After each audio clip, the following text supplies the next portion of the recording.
এই মুহূর্তে চট্টগ্রামের মানুষ পানিতে ভাসছে। চট্টগ্রাম শহরে বসবাসকারী সকল নাগরিকের কাছে আন্তরিকভাবে দুঃখ প্রকাশ করছি। মাননীয় সংসদ সদস্য বলেছেন বিদেশি বিশেষজ্ঞ বা দেশীয় বিশেষজ্ঞ। আমার মনে হয় মাননীয় স্পিকার এই বিষয়ে একজন রাজনীতিবিদ, একজন বিশেষজ্ঞ ছিলেন। উনি হচ্ছেন শহীদ রাষ্ট্রপতি জিয়াউর রহমান। খাল খননের মাধ্যমে যেমন পানির রিজার্ভার তৈরি করেছিলেন, একইভাবে বন্যা বা জলবদ্ধতাও দূর করেছিলেন। চট্টগ্রামের সবচেয়ে বড় সমস্যা জলাবদ্ধতা। এই মুহূর্তে চট্টগ্রামের মানুষ পানিতে ভাসছে। সাধারণ মানুষের যাদের বাসা ছিল না, তাদের জীবন আসলেই আক্ষরিক অর্থে পানিতে ভাসছে এবং আমাদের পানি গলা পর্যন্ত পুরো চট্টগ্রাম জুড়ে। মানুষ ভাবতে শুরু করেছে যে চট্টগ্রামের এই সমস্যার কোনোদিন সমাধান হবে না। আমাদের মাননীয় প্রধানমন্ত্রী, মানবিক প্রধানমন্ত্রী, তিনি সবসময় মৌলিক জায়গায় হাত দেন। চট্টগ্রামের জন্য যদি প্রথম একটি কাজ করতে হয় তাহলে আমাদের এই জলাবদ্ধতার সমস্যাকে নিরসন করতে হবে এবং সেজন্য এই মুহূর্তে আমাদের পত্র পত্রিকা মিডিয়াতে যেভাবে আমরা দেখছি সেটাকেই যদি আমরা চিন্তায় আনি তাহলে আমাদের দেশীয় এবং বিদেশি বিশেষজ্ঞদের দিয়ে এমন একটি ব্যবস্থা অন্তত কয়েক বছরের মধ্যে আমাদের দাঁড় করাতে হবে যেখানে মানুষ আমাদেরকে যে ভোট দিয়ে বারবার সংসদে পাঠায় এবং নেতাদের উপরে ভরসা করে, জনপ্রতিনিধিদের উপরে, সেই জায়গাটার একটু ধন্যবাদ। মাননীয় সদস্য, চট্টগ্রামের জলাবদ্ধতা দীর্ঘদিনের পুরনো একটি বিষয়, তবুও মাননীয় প্রধানমন্ত্রী হয়তো এই সম্পর্কে কিছু বলতে চান। মাননীয় প্রধানমন্ত্রী। জি, ধন্যবাদ মাননীয় স্পিকার। মাননীয় সংসদ সদস্য, আপনি যেই সমস্যাটি বলেছেন, কালকে থেকে আমিও দেখেছি সংবাদ মাধ্যমে যে অতি বর্ষণের কারণে বিভিন্নভাবে চট্টগ্রাম শহরের বেশ একটি বড় অংশ তলিয়ে গিয়েছে বা মানুষ কষ্ট পাচ্ছে। মাননীয় স্পিকার, এই সমস্যাটি শুধু চট্টগ্রামে নয়, এই সমস্যাটি বলা যায় সারা দেশেই ছড়িয়ে আছে। এটির সাথে আমাদের অনেক কিছু নির্ভর করছে। ঢাকা শহরে এরকম অনেকগুলো বিষয় আছে যেখানে একটু বৃষ্টিতেই পানি বন্ধ হয়ে যাচ্ছে, আটকে যাচ্ছে, জলাবদ্ধতা তৈরি হচ্ছে। মাননীয় স্পিকার, এটি অনেক দিনের সমস্যা আমাদের।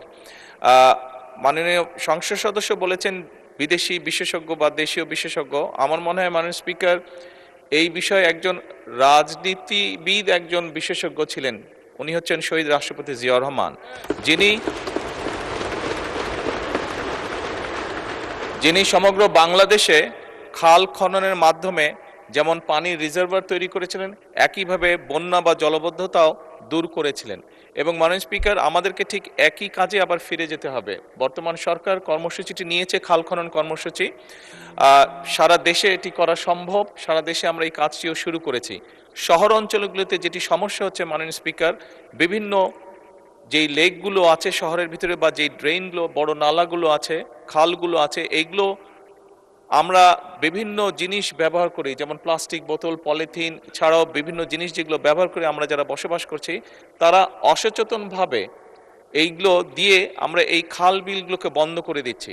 সরকার বিভিন্ন জায়গায় খাল খননগুলো করছে, এই ড্রেনগুলোকে ক্লিন করার চেষ্টা করছে। ঢাকা শহরে কয়েকটি করা হয়েছে, এর মধ্যেও বিভিন্ন ডিপার্টমেন্ট, কিন্তু 7 থেকে 10 দিনের মধ্যে গিয়ে মাননীয় স্পিকার আমরা দেখছি যে আবার মানুষজন অসচেতনভাবে এগুলোতে বিভিন্ন ময়লা ফেলে জিনিসগুলোকে ব্লক বা ময়লা করে দিচ্ছে। এখানে ঢাকা 12 সাইফুল ইসলাম সাহেব আছে, সাইফুল আলম মাননীয় সংসদ আছেন, ওনার এলাকাও এই সমস্যাটি আছে। কয়েকদিন আগে উনি আলাপ করছিলেন আমার সাথে এই বিষয়টি। আমি অন্যান্য এলাকাও যারা সংসদ সদস্য আছেন তাদের সাথে আলাপ করেছি। এটি একটি বিরাট সমস্যা মাননীয় স্পিকার। আমি মনে করি সরকার যে উদ্যোগ নেবে, অবশ্যই নিচ্ছে, আরও নেবে। একই সাথে এখানে সকল যারা সংসদ সদস্য উপস্থিত আছেন, আপনার সকলের কাছে আমার একটি বিনীত অনুরোধ থাকবে, আসুন আমরা জনগণের সচেতনতা বৃদ্ধি করি। সচেতনতা বৃদ্ধি করার মাধ্যমে কিন্তু এই সমস্যাটা অনেকাংশে কমিয়ে আনা সম্ভব হবে।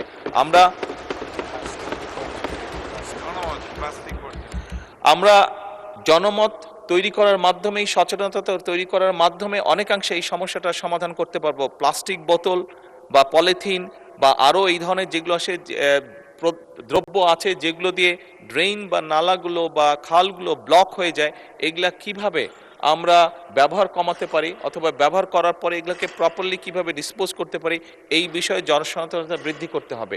এটি সরকারের পক্ষ থেকে উদ্যোগ নেওয়া হচ্ছে মাননীয় স্পিকার, কিন্তু আমরা সংসদ সদস্য যারা, আমি মনে করি আমাদের একটি নৈতিক দায়িত্ব আছে এই বিষয়ে জনগণকে সচেতন করার।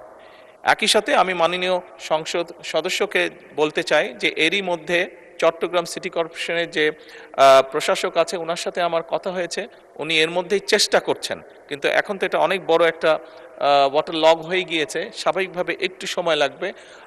এই কষ্টের জন্য আমি আমার অবস্থান থেকে চট্টগ্রাম শহরে বসবাসকারী সকল নাগরিকের কাছে আন্তরিকভাবে দুঃখ প্রকাশ করছি। আমরা চেষ্টা করছি যত দ্রুত সম্ভব এই সমস্যাটা থেকে মানুষকে বের করে নিয়ে আসা যায়। মাননীয় স্পিকার, ধন্যবাদ।